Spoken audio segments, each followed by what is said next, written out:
আমার এই নাটকের মধ্যে দুইটা মেসেজ আমি দিতে চেষ্টা করেছি। সেটা হচ্ছে, একটা হচ্ছে যে অনেক ফ্যামিলিতে, প্রায় 80% ফ্যামিলিতে ভাই বোনের একটা বিশাল দ্বন্দ্ব থাকে। এই দ্বন্দ্বটা অনেক ভয়াবহ, সম্পত্তি নিয়ে, বাবার ওয়ারিশ নিয়ে, নানাবিধ নিয়ে যে বিশাল এক দ্বন্দ্ব। আসলে সম্পদ তো পড়েই থাকবো, কিন্তু ভাই যদি একবার হারায় যায়, বোন যদি একবার হারায় যায়, পৃথিবী থেকে চলে যায়, সে বোনকে তো আর পাওয়া যাবে না।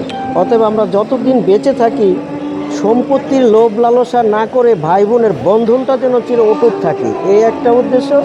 আর আরেকটা উদ্দেশ্য হচ্ছে, যে কোনো হত্যা মামলা হোক, ডাকাতি হোক, যে কোনো মামলা হোক, আমাদের তদন্তটা যেন সঠিক হয় এবং আরও পুঙ্খানুপুঙ্খানুভাবে তৈরি করে নিরপেক্ষভাবে তারপরে যেন রিপোর্টটা পেশ করা হয়। কারণ একটা মানুষ শুধু প্রমাণের অভাবে যদি পৃথিবী ছেড়ে চলে যায়, তার বিচারটা মানে রহস্যময়ের মধ্যে থেকে যায়, এতটুকুই আর কি।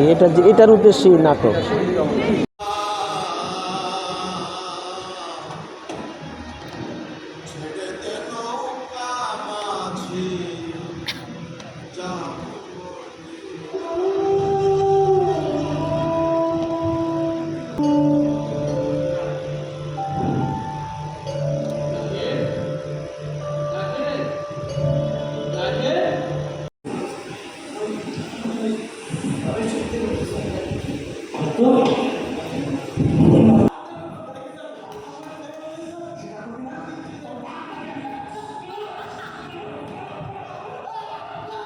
আমার চরিত্রটি আসলে অনেক কষ্টের একটা, আর কি শারীরিকভাবে একটু কষ্টের একটা চরিত্র ছিল।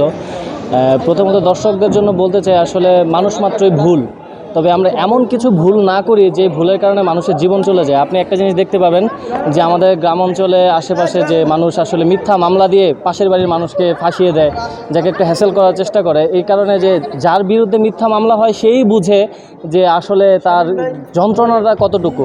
তো চেষ্টা করেছি আমার চরিত্রটা দিয়ে বোঝানোর জন্য, যে মানুষকে সচেতন করার জন্য, যে কেউ আসলে মিথ্যা মামলা দিয়ে মানুষের জীবন নষ্ট করবেন না, এটাই আসলে বোঝানোর চেষ্টা করেছি সব।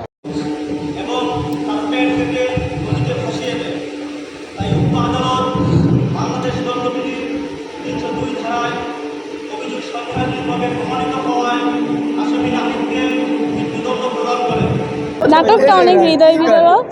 ভাই বোনকে কেন্দ্র করে নাটকটা দেখে আমি আসলে অনেক গর্বিত।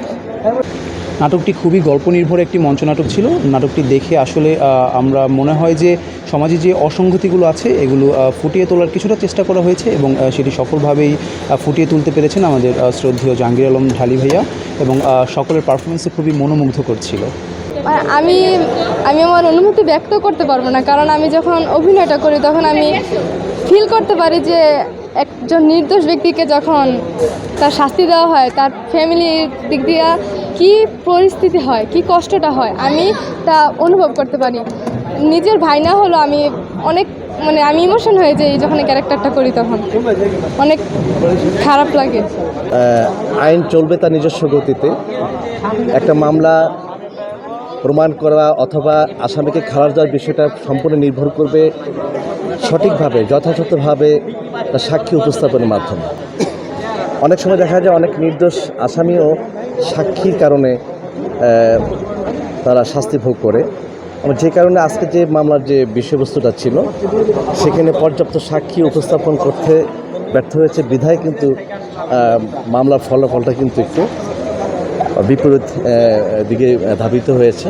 আমি আগেই বলেছি, টোটাল মামলাটা কিন্তু একটা যে কোনো মামলায়, সেটা সিভিল মামলা হোক, ক্রিমিনাল, বিশেষ করে ক্রিমিনাল মামলার কথা বলবো, সেটা নির্ভর করবে সাক্ষীর উপরে ডিপেন্ড করে।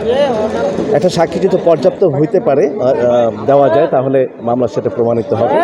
আর এখানে যেহেতু যে ভিকটিম সে পরবর্তী সময় আমরা যেটা প্রমাণিত হয়েছে যে সে আসলে মারা যায়নি, কিন্তু এখানে আসামি পক্ষ সঠিকভাবে সে পর্যাপ্ত সাক্ষীর অভাবে কিন্তু আজকে মামলার ফলাফলটা দাঁড়িয়েছে। মোট কথা মামলা ডিপেন্ড করবে সাক্ষীর উপর। নাটকটা আমার কাছে অনেক ভালো লেগেছে, তবে নাটকটা অসাধারণ ছিল, খুব আবেগে আপ্লুত হয়ে গেছি নাটকটা দেখে আমরা। নাটকটা এতটা সুন্দর হবে, অভিনয়টা আসলেই চিন্তার বাইরে ছিল। আমি ভাবি নাই যে মুন্সিগঞ্জের মাটিতে এত সুন্দর নাটক হিরণ কিরণ থিয়েটার আমাদেরকে আবারও দিবে। হ্যাঁ, এটা আমি আসলেই মানে আমাদের চিন্তার বাইরে ছিল। অসাধারণ হয়েছে, এই গরমের মধ্যেও যে দর্শক এসে এই নাটকটা দেখেছে, প্রাণ খুলে মানে মন খুলে নাটকটা দেখেছে, অসাধারণ হয়েছে। ধন্যবাদ হিরণ কিরণ থিয়েটারকে এবং জাহাঙ্গীর আলম ঢালিকে অসংখ্য ধন্যবাদ। ও এত সুন্দর সুন্দর নাটক আমাদের মুন্সিগঞ্জের মাটিতে ও আমাদেরকে পুরস্কার দেয়, এই জন্য ওকেও আমাদের উচিত যে আমাদের সব দর্শকদের কাছ থেকে ওকেও সম্মাননা এবং পুরস্কার দেওয়া উচিত।